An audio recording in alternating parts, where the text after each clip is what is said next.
조선의 기록 한 페이지를 넘기다 보면 공식 역사에는 남지 않았지만 사람들 사이에 오래도록 전해진 이야기들이 있습니다. 오늘은 그 중에서도 궁궐 안에서 사라진 아이의 이야기를 들려드리고자 합니다. 숙종 제위 30년이 되던 해가을, 경복궁 자경전 뒤편 담장 근처에서 이상한 일이 벌어졌습니다. 그곳에서 어린아이의 옷까지 한 벌이 발견되었는데 그 옷은 궁녀들이 입는 치마 저고리를 축소해 놓은 듯한 모양새였다고 합니다. 옷감은 깨끗했으나 주인은 보이지 않았고 다만 그 옆에 작은 신발 한 짝만이 길바닥에 뒹굴고 있었습니다. 이를 처음 발견한 이는 자경전을 담당하던 나인 박 씨였습니다.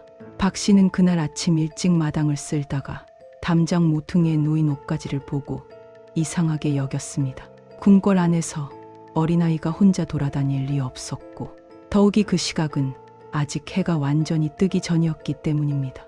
박 씨는 옷을 집어들었다가 그 옷이 차갑게 식어 있음을 느꼈고 마치 밤새 이슬을 맞은 듯한 촉감에 근골이 서늘해졌다고 합니다.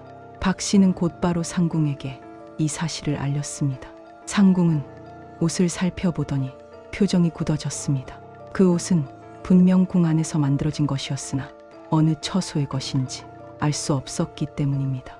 궁녀들의 자녀가 궁 안에 머무는 일은 극히 드물었고 설령 있다 하더라도 반드시 기록이 남게 되어 있었습니다.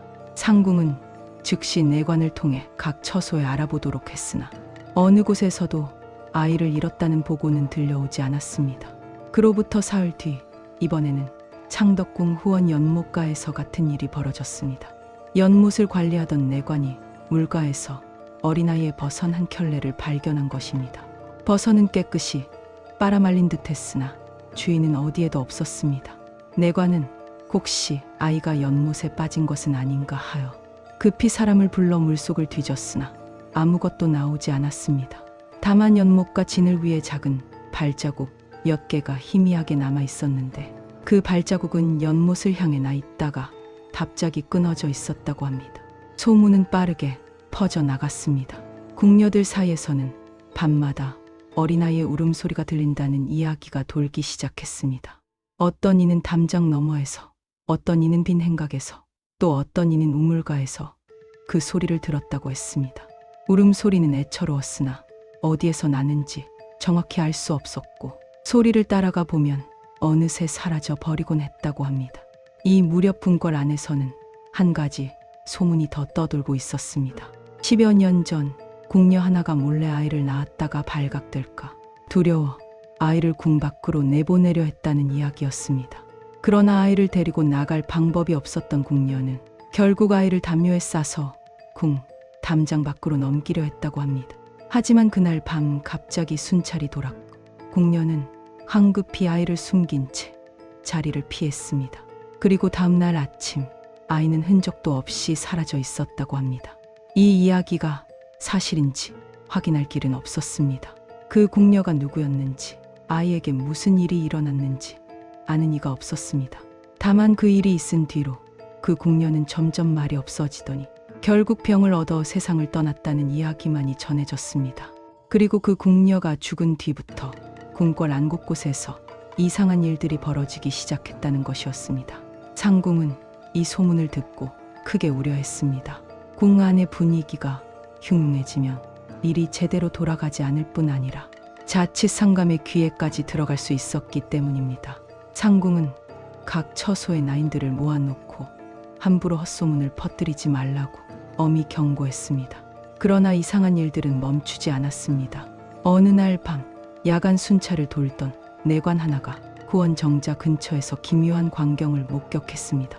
달빛 아래 작은 그림자 하나가 정자 주변을 빙글빙글 돌고 있었던 것입니다. 내관은 처음에는 짐승인가 싶어 가까이 다가갔으나 그 그림자는 분명 사람의 형상이었습니다. 그것도 아주 어린아이의 모습이었습니다. 내관이 소리를 지르며 다가가자 그림자는 순식간에 사라져 버렸고 그 자리에는 다시 작은 신발 한 짝만이 남아 있었습니다. 이 일이 있은 뒤 내관은 며칠간 열병을 앓았다고 합니다. 열이 내린 뒤에도 그는 자신이 본 것이 무엇이었는지 확신할 수 없었습니다. 다만 그 아이의 얼굴을 똑똑히 보았다고 했는데 창백한 얼굴에 눈만 유난히 컸으며 입술은 파랗게 질려 있었다고 합니다. 그리고 그 아이는 울지도 웃지도 않은 채 드저 정자 주변을 맴돌고 있었다는 것이었습니다. 이 소식을 들은 궁의 어른들은 더 이상 이 일을 묵과할 수 없다고 판단했습니다. 혹시 정말로 억울한 혼이 궁 안을 떠돌고 있는 것은 아닌가 하는 두려움이 생겨났기 때문입니다. 그래서 몰래 무당을 불러 구슬하기로 했습니다. 물론 궁 안에서 무당을 부르는 일은 법도에 어긋나는 일이었으나 이대로 두었다가는 더 큰 화가 미칠 것 같았기 때문입니다. 무당은 한밤중에 몰래 궁 안으로 들어왔습니다. 그는 자경전 뒤편 담장 근처에서 굿을 시작했습니다. 처음 옷가지가 발견된 바로 그곳이었습니다. 무당은 북을 치고 방울을 흔들며 주문을 외웠습니다. 그리고 얼마 지나지 않아 갑자기 몸을 떨기 시작하더니 이상한 소리를 내기 시작했습니다. 무당의 입에서 나온 것은 어린아이의 목소리였습니다. 그 목소리는 가늘고 애처로웠으며 마치 오랫동안 울다가 지친 듯한 느낌이었습니다. 아이는 말했습니다. 자신은 이 궁 안에서 태어났으나 단 한 번도 햇빛을 제대로 보지 못했다고 했습니다. 어머니는 자신을 숨겨 키우려 했으나 결국 두려움을 이기지 못하고 자신을 버렸다고 했습니다. 추운 겨울밤 담장 밑에 홀로 남겨진 자신은 그렇게 얼어 죽었다고 했습니다. 아이의 목소리는 계속 이어졌습니다. 자신은 죽은 뒤에도 이 궁을 떠나지 못했다고 했습니다. 어머니를 원망하지도 누구를 해치고 싶지도 않았으나 다만 너무나 외로웠다고 했습니다. 그래서 밤마다 궁 안을 떠돌며 누군가 자신을 알아봐 주기를, 자신의 이름을 한 번이라도 불러 주기를 바랐다고 했습니다. 하지만 아무도 자신을 보지 못했고 자신에게는 이름조차 없었다고 했습니다. 무당의 몸에서 아이의 혼이 빠져나간 뒤 자리에 모인 이들은 모두 침묵에 잠겼습니다. 누구도 쉽게 입을 열지 못했습니다. 상궁은 한참을 망설이다가 무당에게 물었습니다. 어찌해야 그 아이의 혼을 편히 쉬게 할 수 있겠느냐고 말입니다. 무당은 답했습니다. 아이에게 이름을 지어주고 작은 비석이라도 세워주어야 한다고 했습니다. 그래야 아이가 자신이 이 세상에 존재했었다는 것을 알고 떠날 수 있을 것이라고 했습니다. 또한 아이가 입을 옷과 신을 신발을 만들어 태워주고 밥 한 그릇이라도 올려주어야 한다고 했습니다. 상궁은 고민에 빠졌습니다. 이 일을 공식적으로 처리할 수는 없었습니다. 궁녀가 몰래 아이를 낳았다는 사실 자체가 큰 죄였고 그 아이가 궁 안에서 죽었다는 것은 더욱 큰 문제였기 때문입니다. 하지만 그렇다고 이대로 내버려 둘 수도 없었습니다. 결국 상궁은 몇몇 믿을 만한 나인들과 함께 조용히 일을 처리하기로 했습니다. 그들은 자경전 뒤편 담장 근처 처음 옷가지가 발견된 바로 그 자리에 작은 돌 하나를 묻었습니다. 돌에는 아무런 글자도 새기지 않았으나 그들은 마음속으로 그 아이에게 이름을 지어 주었습니다. 복동이라고, 복을 받고 자라라는 뜻으로 말입니다. 그리고 작은 옷 한 벌과 신발 한 켤레를 만들어 그 자리에서 태웠습니다. 밥 한 그릇과 물 한 사발을 올리고 아무도 모르게 절을 올렸습니다. 상궁은 작은 목소리로 말했습니다. 이제 편히 가라고. 내가 이 세상에 있었음을 우리는 기억하겠다고 말입니다. 그날 밤 이후로 이상한 일들은 더 이상 일어나지 않았습니다.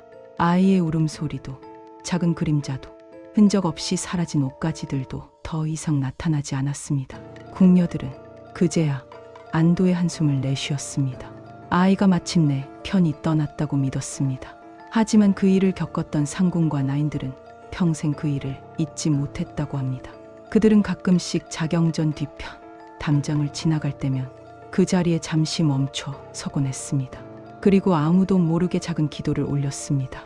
복동아, 저 세상에서는 따뜻하게 지내라고, 배고프지 않게 지내라고 말입니다. 세월이 흘러 그 일을 직접 겪었던 이들이 하나둘 세상을 떠난 뒤에도 이야기는 궁녀들 사이에서 조용히 전해졌습니다. 자경전 뒤편 담장 근처를 지날 때면 함부로 큰 소리를 내지 말라고, 그곳에는 작은 혼 하나가 잠들어 있다고 말입니다. 그리고 가끔씩 밤이 깊으면 그곳에 물 한 사발을 떠다 놓고 가는 이들이 있었습니다. 그러나 궁 밖 사람들은 이 이야기를 전혀 알지 못했습니다. 공식 기록 어디에도 이 일은 남아있지 않았습니다. 다만 궁 안에서 오래 일했던 늙은 나인들이 가끔씩 이 이야기를 들려주곤 했는데 그들은 항상 이렇게 말을 맺었다고 합니다. 궁궐은 넓고 화려하지만 그 안에서 사라진 이들의 이야기는 아무도 기억하지 않는다고 말입니다. 어떤 이들은 이 이야기가 그저 지어낸 것이라고 했습니다. 궁녀들이 지루한 궁궐 생활 속에서 만들어 낸 괴담에 불과하다고 했습니다. 하지만 이 이야기를 전하는 이들의 목소리에는 언제나 묘한 무게가 실려 있었습니다. 마치 정말로 그런 일이 있었다는 듯이, 그 아이가 정말로 존재했다는 듯이 말입니다. 실제로 경복궁 자경전 뒤편에는 오래된 담장이 아직도 남아 있습니다. 그 담장 밑 어딘가에 작은 돌이 묻혀 있을지도 모릅니다. 아무런 글자도 없이 그저 한 아이가 이 세상에 잠깐 머물렀다가 갔다는 표시만을 남긴 채로 말입니다. 이 이야기를 듣는 이들은 저마다 다른 생각을 하게 됩니다. 어떤 이는 그 아이의 어머니를 원망하기도 하고, 어떤 이는 그 어머니 역시 희생자였을 것이라고 말하기도 합니다. 어떤 이는 궁궐이라는 곳의 냉혹함을 떠올리기도 하고, 어떤 이는 그래도 마지막에 아이를 기억해준 이들이 있었다는 것에 위안을 받기도 합니다.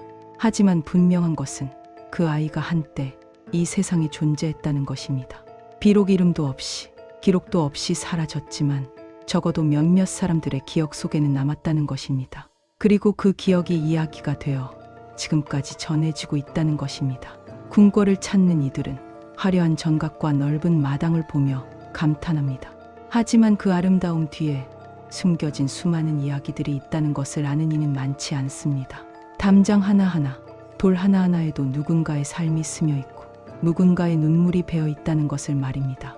복동이라 불린 그 아이는 결국 돌아오지 않았습니다. 이 세상에 제대로 발을 디뎌보지도 못한 채 사라졌습니다. 하지만 그 아이의 이야기는 남았습니다. 비록 야사로, 소문으로, 궁녀들의 입에서 입으로 전해지는 이야기로 남았지만 그것만으로도 그 아이는 완전히 사라진 것은 아니었습니다.